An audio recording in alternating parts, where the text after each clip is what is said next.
اعوذ باللہ من الشیطان الرجیم، بسم اللہ الرحمن الرحیم۔ سورہ لقمان کی آیت 13 کا مطالعہ کریں گے۔ قال تبارک و تعالی وَإِذْ قَالَ لُقْمَانُ لِابْنِهِ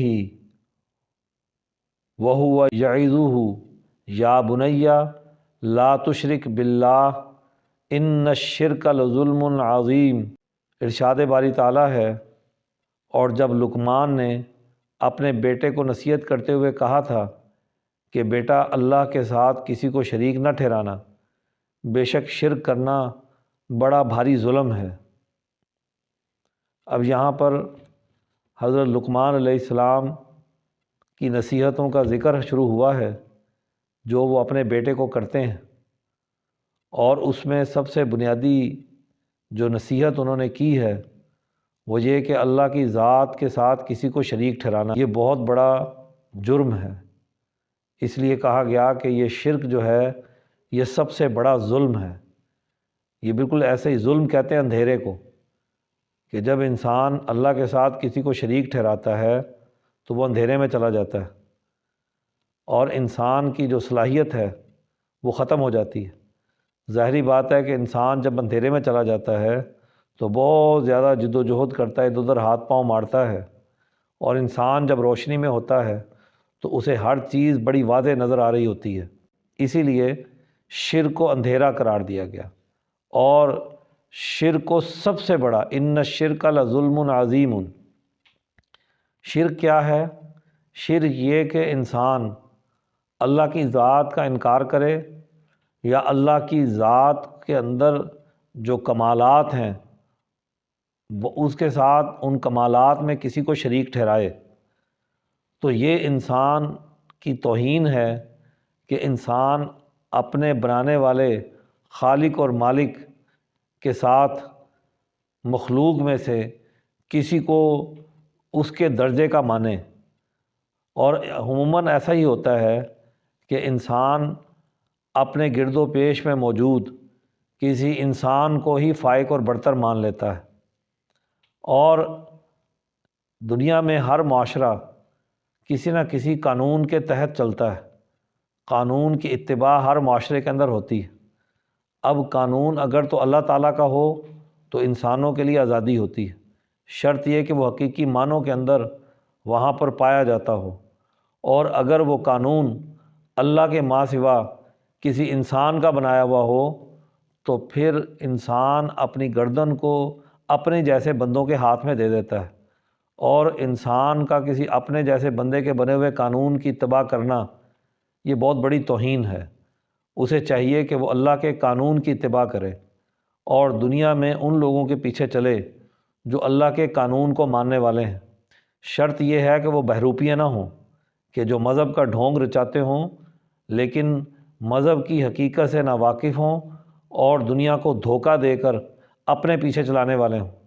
تو اس لیے سب سے پہلی چیز تو یہی ہے کہ انسان توحید کو سیکھے، توحید کی روشنی کو سمجھے، اور اس شرک کی ظلمتوں کو پہچانے۔ اور جب انسان شرک سے آزاد ہوتا ہے تو اسے ذہنی آزادی ملتی ہے۔ اور اگر انسان کسی کو شریک ٹھہراتا رہتا ہے تو وہ اپنے گرد و پیش میں کسی نہ کسی کو بڑا مان کر اس کے پیچھے چلنے لگ جاتا ہے، اور وہ بڑا اس کو اپنے آگے جھکاتا ہے۔ تو اس لیے انسان کو چاہیے کہ وہ سب سے پہلے اپنی ذہن کو آزاد کرے، کسی کی غلامی میں مت جائے۔ انسان کے لیے کسی کی غلامی کرنا یہ کسی طور بھی مناسب نہیں ہے۔ اللہ تعالیٰ نے ہر انسان کو آزاد پیدا کیا ہے، اللہ تعالیٰ نے ہر انسان کو ایک برابر پیدا کیا ہے۔ سوسائٹی کے اندر تمام انسان ایک برابر ہیں، کوئی انسان اونچا نیچا نہیں ہے۔ کسی بھی معاشرے کے اندر اگر اونچ نیچ کا نظام ہے تو گویا وہ سوسائٹی شرک کی تعلیمات سے آلودہ ہو چکی ہے، کیونکہ اللہ تعالیٰ نے بڑا واضح طور پر کہہ دیا کہ اس کے لیے تمام انسان، آدم کی تمام اولاد ایک برابر ہے۔ اس اولاد میں رنگ نسل کی بنیاد پر، کسی بھی بنیاد پر کوئی اونچ نیچ نہیں ہے، تمام لوگ ایک برابر ہیں۔ تو اس لیے جہاں پر توحید کا نظام ہوگا تو وہاں پر سب ایک برابر ہوں گے۔ بالکل ایسے ہی جیسے حضور اکرم صلی اللہ علیہ وسلم نے اپنے دور میں جب تعلیمات دیں، مکہ کی شرک کی سوسائٹی کو چیلنج کیا، تو اس سے قریشی نسل کے لوگ اور مکہ کے وہ مظلوم لوگ جنہیں غلام قرار دے کر انسانی جو ضرورتیں ہیں ان سے محروم کر دیا گیا تھا، انسانی تقاضوں سے محروم کر دیا گیا تھا، بالادست طبقے کے حقوق الگ اور عام طبقے کے حقوق کو الگ کر دیا گیا تھا، ان کے لیے سہولیات الگ اور ان کے لیے سہولیات کو الگ قرار دے دیا گیا تھا۔ ایسا اسی وقت ہوتا ہے جب سوسائٹی میں انسانوں کے درمیان اونچ نیچ کا نظام قائم کر دیا جائے۔